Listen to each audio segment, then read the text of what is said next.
जय हिंद प्यारे साथियों, आपका अपने परिवार dream academy by Ankit sir में हार्दिक स्वागत है। मित्रों, हम पिछली क्लास में पढ़ चुके थे, आप देख सकते हैं अभी बोर्ड में लिखा भी हुआ है।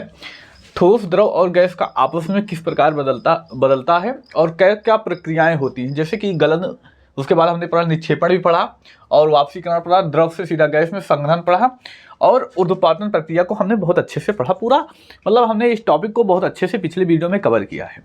तो सभी साथी पहला पिछला वीडियो देख लें, तब यहाँ पर ये टॉपिक समझ में आएगा, नहीं तो अगली क्लास से आप देखेंगे तो वहाँ पर आपको समझ में आने वाला है। चलिए, महत्वपूर्ण बिंदु यहाँ पर अगर हम बात करें, कुछ ऐसे टॉपिक बच जाते थे, इसमें क्लास लंबी हो जा रही थी, इस वजह से हमने उस क्लास में नहीं डिस्कस किया, लेकिन हम यहाँ पर अब डिस्कस कर लेते हैं। एक शब्द हमें याद रखना है, क्वथनांक। क्वथनांक के बारे में पढ़ना है, थोड़ा सा ध्यान रखेंगे। यहाँ से दो प्रश्न बन जाते हैं, यहाँ से दो प्रश्न बनता है जो एग्जाम में पूछा जाता है, तो क्वथनांक पर आप याद रखे होंगे। देखिए, हमने तो पढ़ा था सीधा ताप से किस में बन जाए, हमने पढ़ा था द्रव से सीधा किस में बदल जाए, गैस में बदल जाए। द्रव से क्या बदल जाता है, कौन सी प्रक्रिया होती है, तो वाष्पीकरण होती है द्रव से सीधा गैस में। अब द्रव से गैस में कोई पदार्थ बनता है, कोई लिक्विड, मान लीजिए जल ही है, आप जानते हैं उसको हम गर्म करते हैं कितने डिग्री सेल्सियस पर, 100 डिग्री सेल्सियस पर, तो वह किस में बदल जाता है, गैस में बदलने लगता है। तो वह जो 100 डिग्री सेल्सियस यानी जिस अवस्था पर, जिस बिंदु पर कोई ताप क्या करे, लिक्विड किस में बदल जाए, तो हम बात करेंगे द्रव से गैस में बदल जाए। जिस ताप पर कोई भी पदार्थ हो, यानी हम कह सकते हैं जो द्रव होगा, द्रव किस में बदल जाएगा, गैस में। द्रव किस में बदल जाए, इसको भी आप नोट करेंगे, क्योंकि आपके एग्जाम में यहां से प्रश्न देखने को मिलता है। दो प्रश्न महत्वपूर्ण बनते हैं, उसको याद रखना है। जिस बिंदु पर, बिंदु या कह सकते हैं ताप पर कोई क्या होगा, कोई द्रव गैस में बदल जाए, गैस में बदल जाए, वह क्वथनांक बिंदु कहलाता है। जैसे आपने सुना होगा, बहुत बार सुना होगा, जो हमारा जल है H2O, ये कितने डिग्री सेल्सियस पर, 100 डिग्री सेल्सियस पर क्या करता है, जो द्रव से गैस में बदल जाता है। तो ये जो 100 डिग्री सेल्सियस पर द्रव से गैस में बदलता है, यही 100 डिग्री सेल्सियस इसका क्या हो जाएगा, जल का क्वथनांक। और दूसरा जो पूछा जाता है, एल्कोहल के परिप्रेक्ष्य में पूछा जाता है, एल्कोहल कितने पे बदलता है, तो हम बात करते हैं एल्कोहल के बारे में, एल्कोहल के बारे में। तो एल्कोहल जो होता है 70 डिग्री सेल्सियस पर, ये द्रव अवस्था से किस अवस्था में, गैस अवस्था में बदल जाता है। तो आपको इतना याद रखना है। एक बिंदु आता है हिमांक बिंदु, हिमांक बिंदु पर भी हम बात कर लेते हैं। देखिए, थोड़ा सा हम याद रखेंगे, क्योंकि जब भी हम अब आगे केमिस्ट्री पढ़ेंगे, पूरा हमें पढ़ना है, जब भी यह शब्द आ जाएगा हिमांक बिंदु इतना है, तो आपके मन में यह नहीं सोचना चाहिए कि हिमांक बिंदु होता क्या है। आपको तुरंत माइंड में क्लिक कर जाना चाहिए, भैया हमने हिमांक बिंदु वहाँ पर पहले ही चैप्टर में पढ़ा था, हिमांक बिंदु क्या होता है। और ये सब आप जो देख रहे हैं, हमने पिछले वीडियो में चर्चा कर लिया है, तो यहाँ पर नहीं चर्चा करते। आप पिछली क्लास देख के आएंगे तो बहुत अच्छा से समझ में आ जाएगा। ये हमारी आज की चौथी क्लास है। चलिए, हिमांक बिंदु के परिप्रेक्ष्य में बात करें, वह बिंदु जिसमें कोई द्रव क्या होता है, ठोस अवस्था में बदल जाता है, वह, इसको हम दूसरा मार्कर यूज कर लें, वह बिंदु जिस पर कोई द्रव किस में बदल जाएगा, द्रव ठोस में बदल जाता है। जैसे आप सुने होंगे द्रव ठोस में बदलेगा, कौन सा द्रव बदलता है, तो आप बता देंगे मित्र, बर्फ जो हमारी होती है वो द्रव से किस में बदल जाता है, ठोस में। कितना डिग्री होगा, तो 0 डिग्री सेल्सियस होगा, इसको आप याद रख सकते हैं। हालांकि जो एग्जाम में अभी तक देखने को मिला है, यही दो देखने को मिले हैं, हालांकि यहाँ पे बर्फ का बनना नहीं पूछा जाता था, लेकिन आप याद रख सकते हैं 0 डिग्री। अगला जो है हमें याद रखना है ओशांक बिंदु। कौन सा बिंदु, यहाँ पर लिख लेते हैं, जगह पे देखा जाए तो यहाँ पर ओशांक बिंदु। उष्मांक बिंदु। चलिए उष्मांक बिंदु पर चर्चा करें। उष्मांक बिंदु क्या होता है, तो याद रखेंगे जो गैस होगी डायरेक्ट किस में बदल जाएगी, द्रव अवस्था में। जिस बिंदु पर क्या होगा, जिस बिंदु पर कोई क्या होगा, कोई गैस द्रव अवस्था में बदल जाएगी।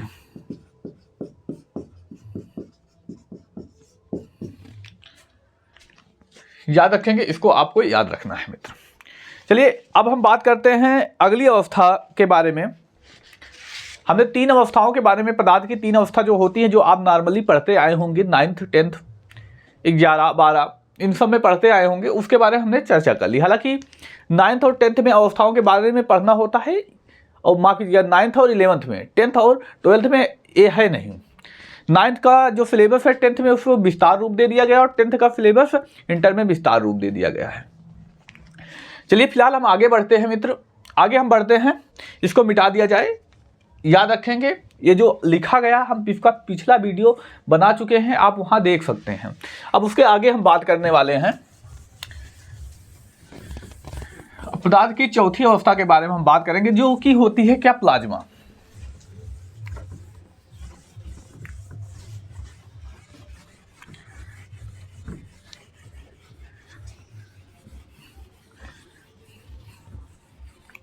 चलिए थोड़ा सा टाइम देंगे, कल से मिटाया नहीं गया, इस वजह से थोड़ा टाइम लग रहा है, नहीं तो अभी तक मिट जाता।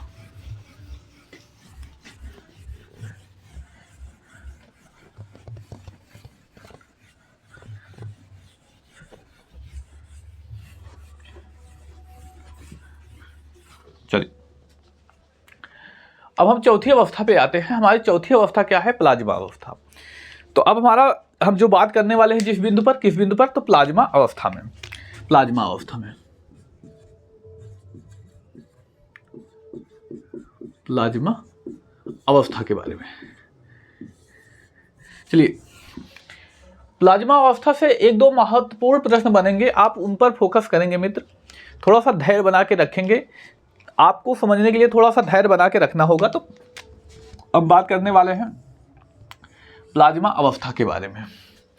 दरअसल प्लाज्मा अवस्था की बात करें तो प्लाज्मा अवस्था की जो खोज की गई थी 1920 ईस्वी में, किसने, इरविन ने की थी। किसने, 1920 ईस्वी में इरविन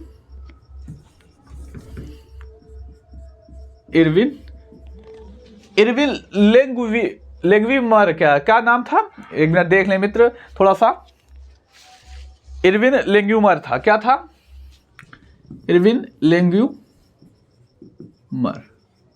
लेंगव्यूमर थे। थोड़ा सा नाम हो जाता है, ऐसा नाम है कि थोड़ा सा टाइम लग सकता है। देख 1 मिनट रुकेंगे मित्र।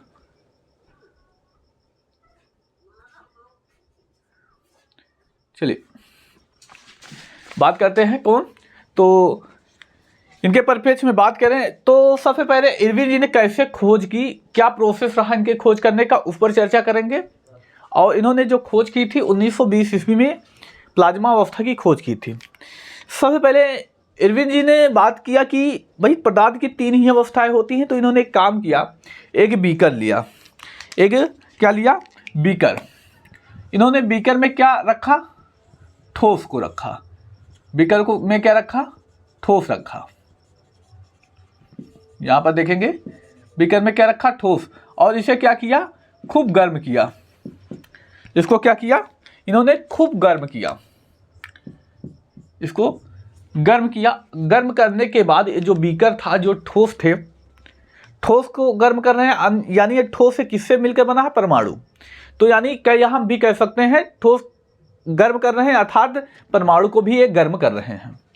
ठीक है, इन्होंने क्या किया, परमाणु को गर्म किया। अब परमाणु को गर्म करने के बाद इन्होंने देखा कि यह जो ठोस था, ठोस किस में बदलने लगा,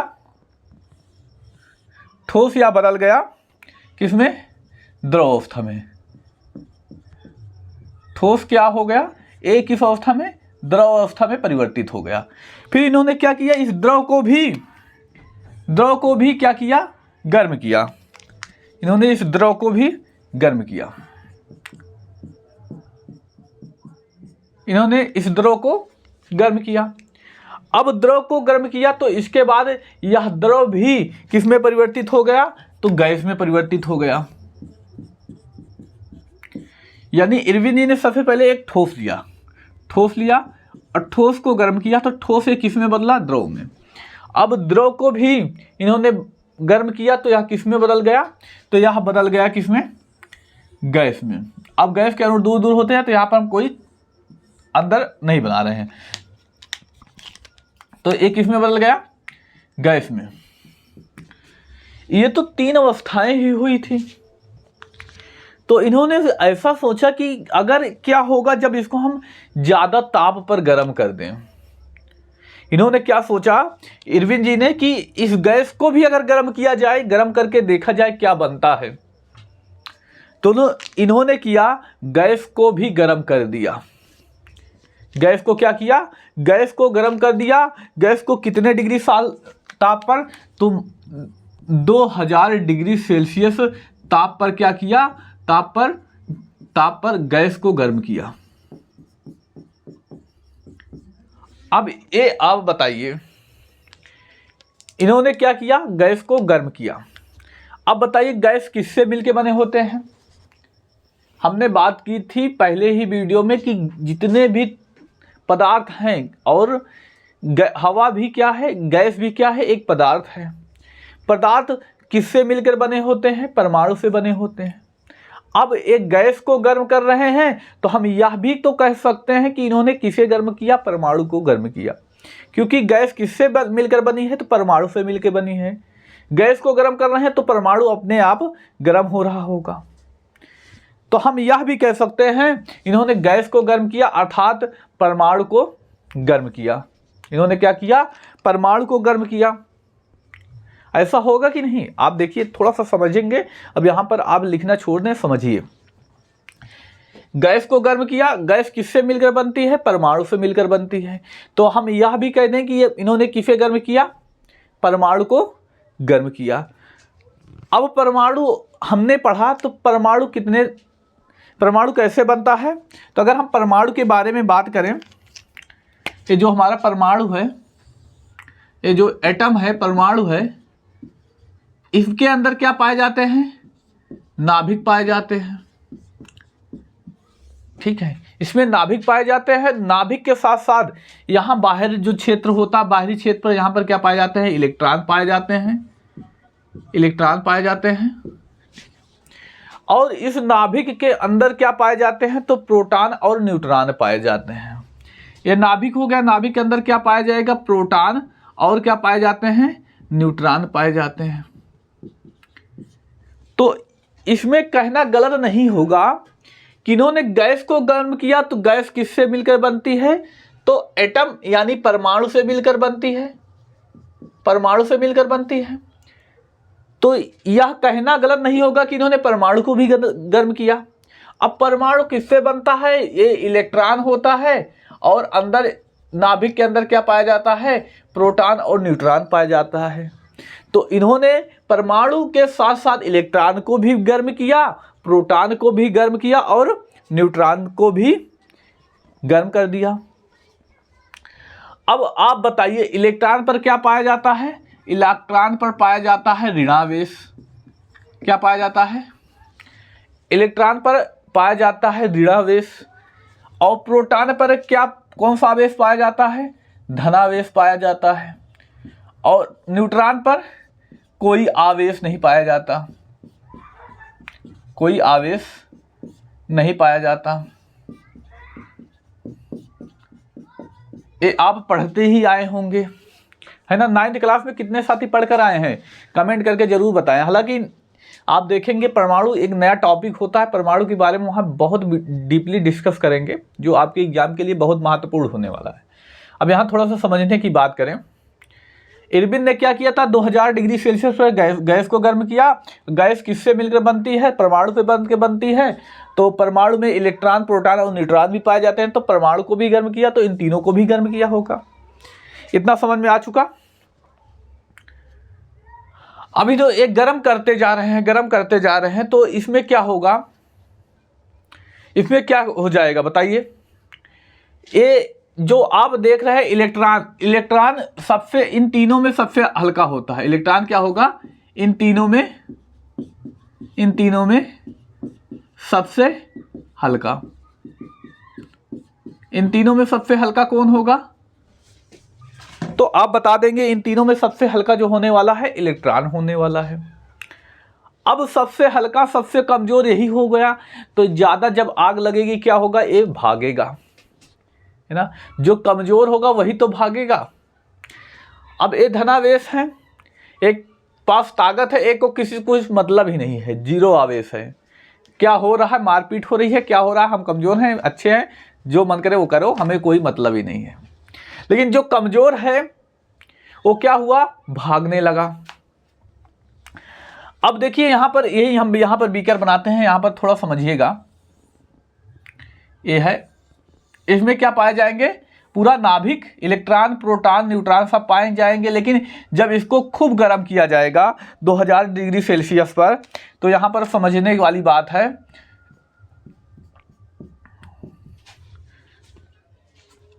यहां पर समझना जरूरी है, क्योंकि यहां पर समझने से ही प्रश्न आएगा, बहुत उस तरह से प्रश्न नहीं आता। तो इसमें क्या होगा, जो कमजोर होगा, कमजोर कौन है, इलेक्ट्रॉन। इलेक्ट्रॉन क्या करेगा, अपना बिस्तरा लेकर भागेगा, भाई हमें भागने दो, हम निकल जाएं बस इस आग से।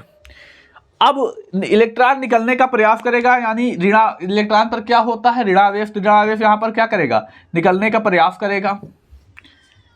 लेकिन बीकर क्या है, ऊपर से बंद, तो क्या आगे जा पाएगा, कदापि नहीं जा पाएगा।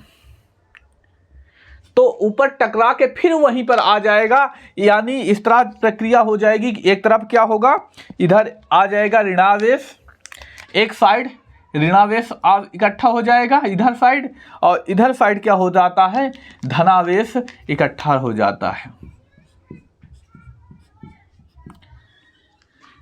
और बीच में क्या हो जाएगा, न्यूट्रॉन, कोई आवेश ही नहीं। यानी हमने देखा कैसे इलेक्ट्रॉन ऊपर गए, टकराए, टकरा के एक साइड इकट्ठा हो गए, और जो प्रोटॉन थे एक साइड इकट्ठा हो गए। फिर भी गैस क्या कर रही है, बीकर को लगातार गर्म करे जा रही है, गर्म करे जा रही है। अब यहां पर थोड़ा सा आपको समझने की, इतना गर्म करने का परिणाम क्या हुआ, परिणाम ये होता है, परिणाम ये हुआ, ये जो गैस थी, गैस किस तरह से बन गई, आयनिक गैस बन गई। ये गैस कैसी गैस बन गई, आयनिक गैस। देखिए अभी भी गर्म किया जा रहा, अभी इसमें क्या हुआ, पॉजिटिव और निगेटिव अलग हो गए हैं, धनावेश और ऋणावेश क्या हो गए हैं, अलग हो गए हैं। तो यह गैस किस तरह की गैस बन गई, आयनिक गैस। एग्जाम में प्रश्न पूछा जा चुका है, यशस्वी सीजीएल परीक्षा में ये आयनिक गैस क्या होती है, थ्योरी टाइप का प्रश्न था, तो वहां पर आपको उत्तर देना था। तो अगर आपके एग्जाम में प्रश्न आएगा तो अब आप बता सकते हैं आयनिक गैस क्या होती है। तो यहां पर हम लिख लें, ऐसी गैस जिसमें धनावेश और ऋणावेश अलग हो जाते हैं।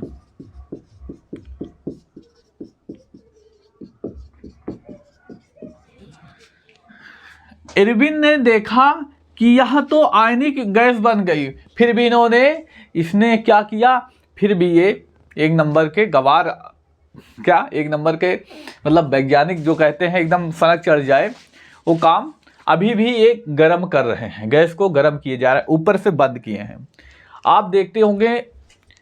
आप देखते होंगे कुकर जो होता है, अगर उसमें गैस ना निकले तो कुकर क्या हो जाता है, फट जाता है। अभी वही स्थिति यहाँ पर भी बन रही है। जो बीकर है, बीकर तो कांच का बना होता है, ऊपर से बंद है, इतना ज़्यादा डिग्री सेल्सियस पे गर्म किया जा रहा है, तो क्या ये बर्तन सेफ रहेगा? बर्तन सेफ नहीं रहेगा। बर्तन भी, या जो बीकर है, यह भी क्या होगा, टूट जाएगा। कुछ समय बाद क्या होगा, कुछ समय बाद बर्तन क्या होगा, टूट जाएगा। कुछ समय बाद बर्तन क्या हम लिखेंगे, बीकर, बीकर टूट जाएगा। अब बताइए बीकर टूट जाएगा तो ये धनावेश और ऋणावेश आपस में क्या होंगे, टकरा जाएंगे, और टकराने के बाद एक चिनगारी जैसी निकलती है, इसी चिनगारी को क्या कहते हैं, प्लाज्मा कहते हैं। ये चिनगारी की जो अवस्था आती है इसी अवस्था को क्या कहा जाता है, तो आप याद रखेंगे प्लाज्मा कहते हैं। तो आई होप हमने लिख दें, फिर उसके बाद बात करते हैं। बीकर टूट जाएगा और ऋणावेश और धनावेश, धनावेश आपस में टकराएंगे,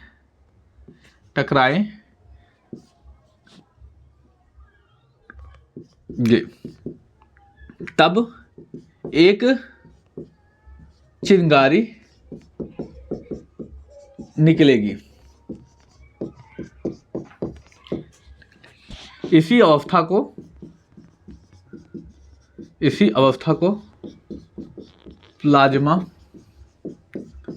अवस्था कहा जाता है।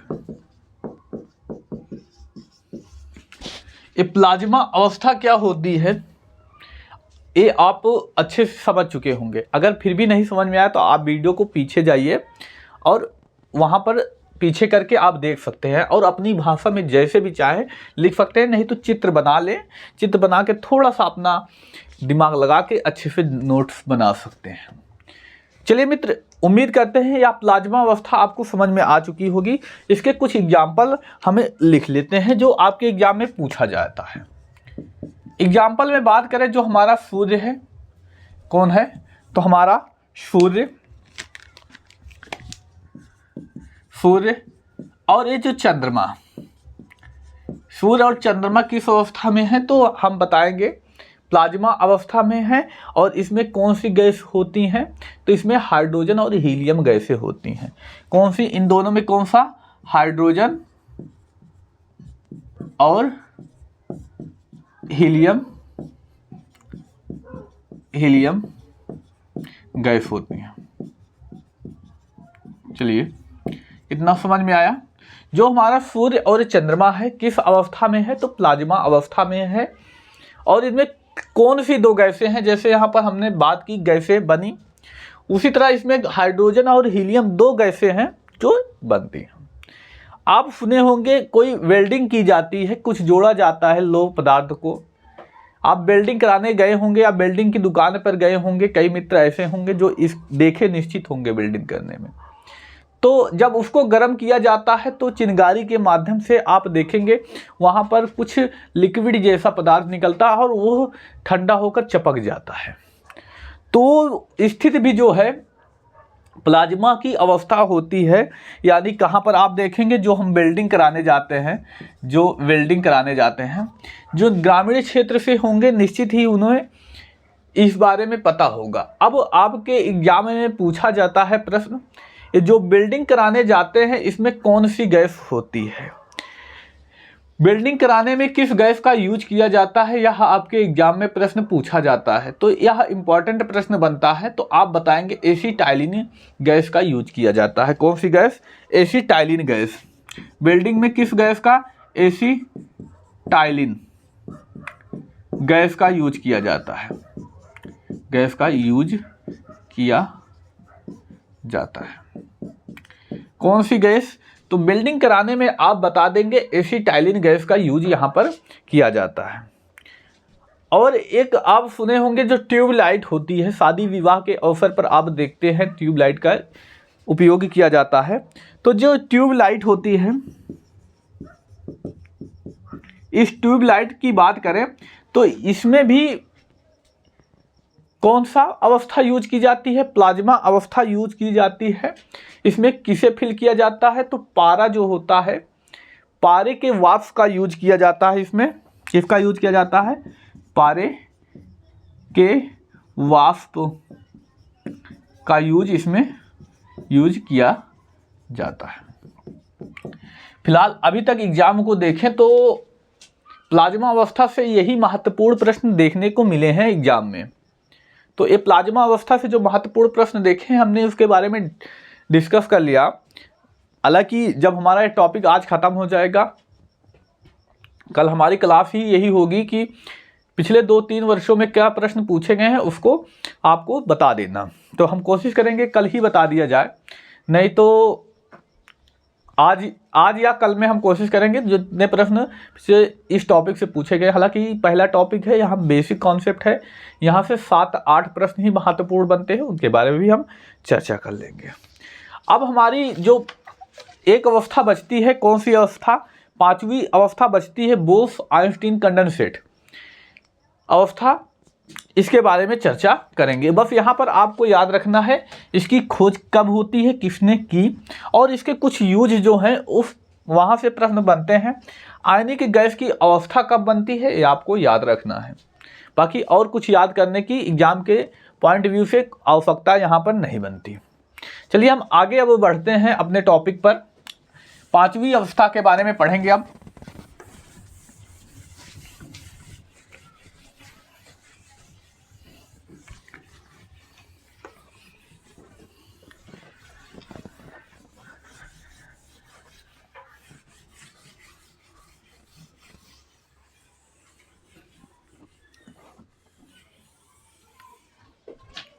चलिए हम 5वीं अवस्था के बारे में चर्चा करेंगे, बोस-आइंस्टीन कंडेंसेट अवस्था। कौन सी? बोस-आइंस्टीन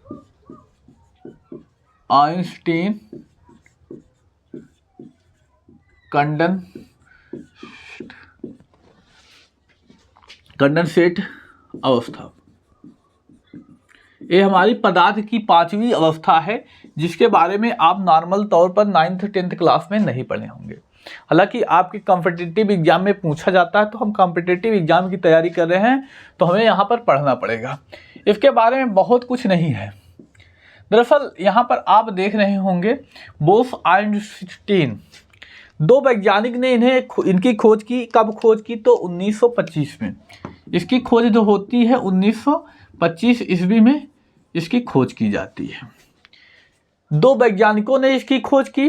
कितने? 2 वैज्ञानिक ने इसकी खोज की। अब वो 2 कौन से वैज्ञानिक हैं यहाँ पर देखा जाए। पहला बोस नाम से आपको याद रखना है सत्येंद्र नाथ बोस का नाम। किसका नाम? सत्येंद्र नाथ बोस का नाम याद रखना है। और दूसरा आइंस्टीन का नाम आया है, यानी अब याद रखना है अल्बर्ट आइंस्टीन का नाम। किसका नाम मित्र? तो आप याद रखेंगे अल्बर्ट आइंस्टीन का नाम। अल्बर्ट आइंस्टीन का नाम आपको याद रखना है, ठीक है। अब इन्होंने दोनों ने देखा, क्या देखा? कोई ठोस था, ठोस को गर्म किया गया तो वो किस में बदला? द्रव अवस्था में बदल गया। अब द्रव अवस्था को भी गर्म किया गया, गैस में बदला।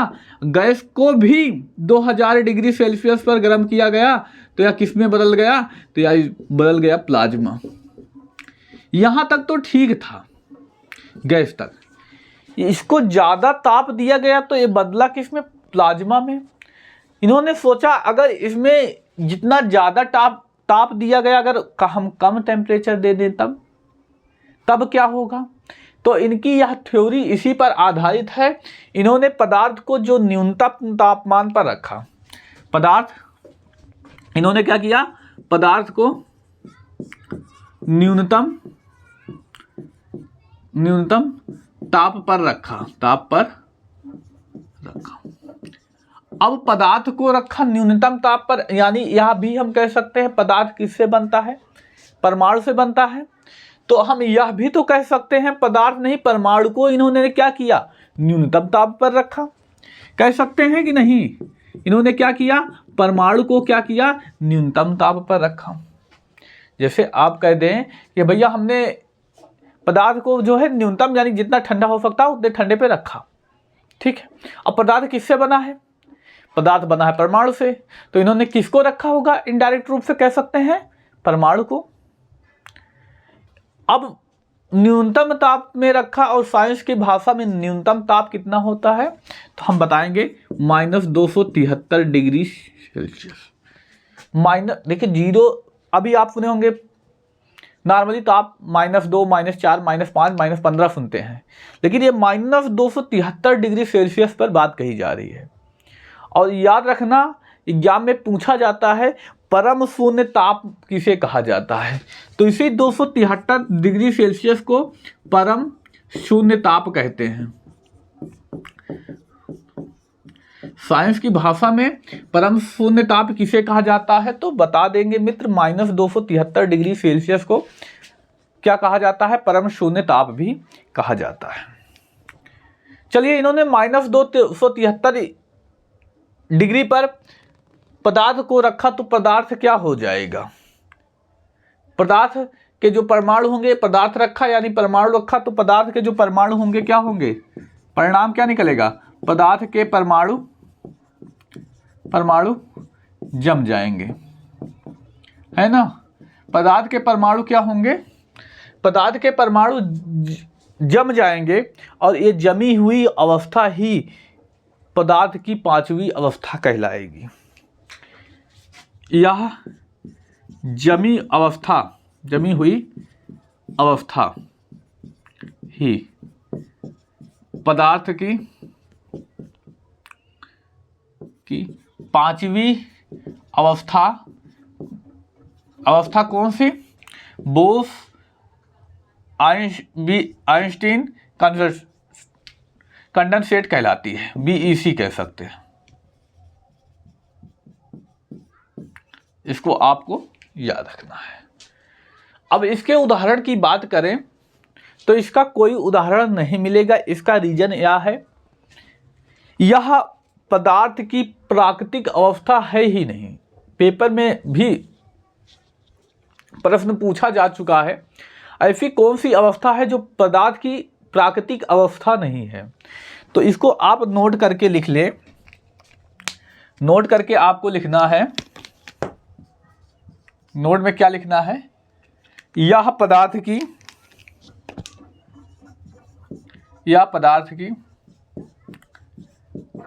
प्राकृतिक अवस्था नहीं है।